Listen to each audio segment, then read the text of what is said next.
لو سمحتوا من فضلكم جربوا الوصفة دي، هتعجبكم جدا جدا وهتوفر عليكم ان انتوا تجيبوها جاهزة، ودي اضمن واصح بكتير من اللي موجودة في السوق.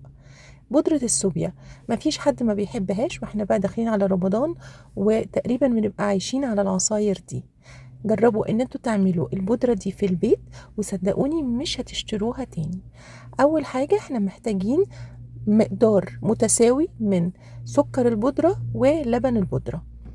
عايزين تزودوا السكر دي حاجة حسب الرغبة، بس هو ده كده مناسب جدا.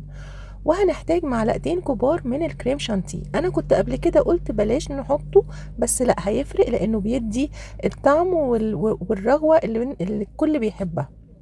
وبعدين معلقتين كبار من جوز الهند المطحون. يعني بصوا انا منعماه جدا جدا جدا، ده برضو بيكمل طعم الصوبيا. واخر حاجه ودي اضافه مهمه جدا، ريحه جوز الهند دي هتلاقوها عند اي محل عطاره او مستلزمات حلويات. يعني تقريبا نص معلقه صغيره وممكن اقل كمان. بس كده الوصفه خلصت، فعلا هي كده خلصت.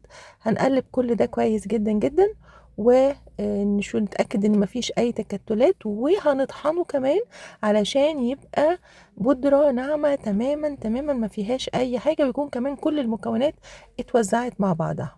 انا هطحنه في المطحنة دي لان دي اقوى من الكبة كمان، وهوريكم شكله بعد كده عامل ازاي وهتشوفوه لما هيتعمل في الخلاط. ده كده شكل خليط السوبيا او بودرة السوبيا، خلاص كده اتطحنت وجاهزة بقى ان احنا نحطها في علبة في اكياس زي ما تحبوا تخزنوها. هوريكم بقى كمان ازاي شكلها لما بتبقى عصير. انا اخدت 4 معالق من الخليط ده مع كوبايتين من اللبن، كوبايتين كبار من اللبن. انا بالنسبة لي طعمها كان حلو جدا، بس سكرها زيادة بالنسبة لي.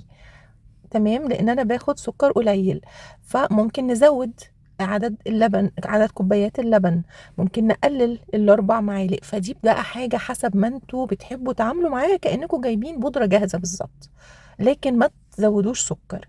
بصوا بقى اول حاجة ادي الرغوة. بصوا شكل الرغوة عاملة ازاي، اللي احنا كلنا بنحبها وبنحب نشوفها في الصوبيا الجاهزة. طعمها غني جدا وحلو جدا، وصوبيا طعمها صوبيا. ف بجد احنا مش محتاجين تاني نجيبها من بره. بصوا شكلها عامل ازاي، وانا هنا دقتها حلوة قوي حقيقي يعني. فجربوها وبجد مش هتندموا، ويا ريت تبعتولي رأيكم اذا عجبتكم او لا. الكمية اللي احنا عملناها دي طبعا انا بخزنها في علبة، كل واحد بقى يخزنها زي ما هو عايز. والكمية اللي انا عملتها انا وزنتها لكم، هي عملت 200، حوالي 290 جرام. تمام، يعني انا هوزنها لكم دلوقتي هتشوفوها في الميزان.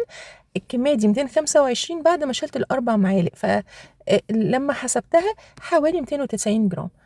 طبعا انتوا ممكن تضاعفوا المقادير فتعملوا كميه اكبر. يا رب الفيديو يكون عجبكم، يا رب تجربوه وتقولوا لي رايكم، وبألف هنا وشفا، وكل سنه وانتوا طيبين.